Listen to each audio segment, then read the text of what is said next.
ایک بہت پیارا نسخہ میں آپ کے سامنے حاضر کر رہا ہوں۔ ویسے زیادہ تر لوگ نسخے جو صحیح ہیں وہ بیان نہیں کرتے ہیں، وہ چھپاتے ہیں۔ اگر 10 دوائیں ہیں ایک نسخے کے اندر تو ان میں سے 9 تو بیان کر دیتے ہیں لیکن ایک چھپا لیتے ہیں۔ کچھ ہمارے حکماء حکیم لوگ بہت سارے نسخے لے کے قبرستان ہی چلے گئے، انہوں نے کسی کو شاگرد ہی نہیں بنایا۔ یہاں پہ وہ نسخہ میں آپ کو بیان کر رہا ہوں جو کہ ملتان کے ایک بہت بڑے حکیم انہوں نے اس کو بیان کیا ہے۔ وقت آنے پہ نام بھی بتاؤں گا ان حکیم صاحب کا میں، لیکن پہلے فائدہ دیکھیے۔ جن لوگوں کی آنکھوں سے چشمہ نہیں ہٹ رہا ہے، نظر بالکل کمزور ہوتی چلی جا رہی ہے، اور جب نظر ہی کمزور ہے تو پوری دنیا کمزور ہو گئی۔ جب انسان نابینا ہو جاتا ہے، اندھا ہو جاتا ہے، تو پھر دنیا کا مزہ اس کے لیے خراب ہو جاتا ہے۔ دماغ کمزور ہو گیا، کوئی چیز کہیں رکھ دی، سب میں تلاش کی لیکن وہ چیز اس کو نہیں مل پا رہی ہے، لیکن سامنے ہے۔ دماغ کمزور ہو گیا ہے، نظر کمزور ہو گئی، دانتوں میں درد ہونا شروع ہو گیا۔ ہر طریقے سے آپ دیکھیے یادداشت بالکل ختم ہوتی چلی جا رہی ہے۔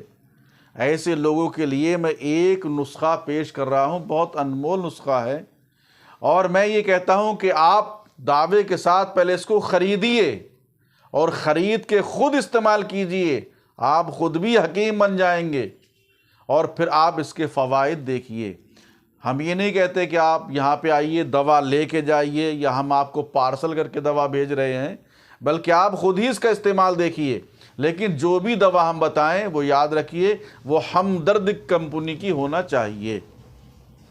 بس یہ ہماری آپ سے گزارش ہے، کیونکہ دوائیں اس وقت ہمدرد کی بہت اچھی آ رہی ہیں۔ باقی اور کمپنی کی دوائیں بھی اچھی ہیں، لیکن اس کے بامقابل وہ اچھی دوائیں ہیں۔ تو اب جن کی نظریں کمزور ہیں اور چشمہ لگا ہوا ہے بہت زیادہ، تو ان کے لیے بتایا کہ سب سے بہتر دوا یہ ہے کہ آپ اطریف الاستخدوس، یہ ہمدرد کا ہے، یہ لے لیجئے۔ یہ ایک ڈبی ہوتی ہے اطریف الاستخدوس، اور اس کو 9 ماشا یعنی 9 گرام صبح و شام پانی سے لے لیجئے، لیکن خالی پیٹ اس کو لینا ہے۔ اب اس کے بعد بتایا یہ کچھ دن کھلائیں، یعنی کم سے کم 15-20 دن یہ کھلائیں، اور اس کے لیے بہتر یہ ہے کہ ایک معجون فلاسفہ بھی لے لیں، کیونکہ معجون فلاسفہ کا کام خالی جوڑوں کے درد ہی ختم کرنا نہیں ہے، بلکہ اس کے اندر بہت ساری دوائیاں ہیں، آپ کھائیں گے تو آپ کو پتہ لگے گا۔ تو معجون فلاسفہ وہ لے لیں، تو صبح کو اطریف الاستخدوس 9 ماشا، اور معجون فلاسفہ 3 گرام، اس کو نوٹ کر لیجئے گا، 3 گرام لے لیں، یہ شام کو لے لیں۔ اور بہتر ہو تو دواء المسک معتدل، یہ بھی 1 گرام لے لیں معجون فلاسفہ کے ساتھ، یہ نوٹ کر لیجئے سب آپ کاغذ پہ۔ اب بتایا کہ ان کو ملا کر دونوں وقت بھی کھا سکتے ہیں اور ایک وقت بھی لے سکتے ہیں۔ اب ان کا استعمال کرتے رہیں، لیکن اب اگر دوسرا نسخہ اگر آپ کو استعمال کرنا ہے، تو اگر آپ کو بنانا ہے تو یہ دیکھیے۔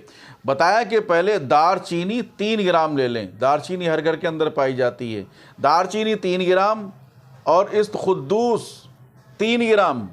اس کے بعد بتایا چھوٹی الائچی، جو چھوٹی سفید الائچی ہوتی ہے، وہ 7 عدد لے لیں۔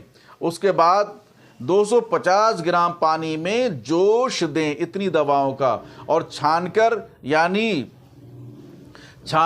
چینی 25 گرام ملا کر، اور اگر چینی سے بہتر شہد ہے تو اس کو ملا لیا جائے، اور اگر شوگر وغیرہ رہتی ہے تو ہلکی سی چینی یا چینی نہ لیں، تو ملا کر 25 گرام ملا کر بطور چائے پلائیں، جیسے چائے پیتے ہیں اس طرح سے پلائیں، انشاءاللہ آرام ہوگا۔ اگر دماغ کی کمزوری کی وجہ سے ہو تو وٹامن بی اور 12 کا عضلاتی انجیکشن دیں، اور دماغی جسمانی کمزوری کے لیے بھی مفید ہے۔ یہ ایسی دماغی کمزوری، ایسا لگے گا کہ چائے پیتے ہوئے کسی نے آپ کو انجیکشن دے دیا اور آپ کے دماغی کمزوری ختم ہو گئی، اور اگر آپ پیتے رہے تو آپ کا دل اور دماغ بالکل صحیح رہے گا، مضبوط رہے گا۔ کوئی زیادہ خرچے کی بات نہیں ہے، فائدہ نہ ہو تو بات الگ ہے، لیکن اگر فائدہ ہو جائے تو سبحان اللہ۔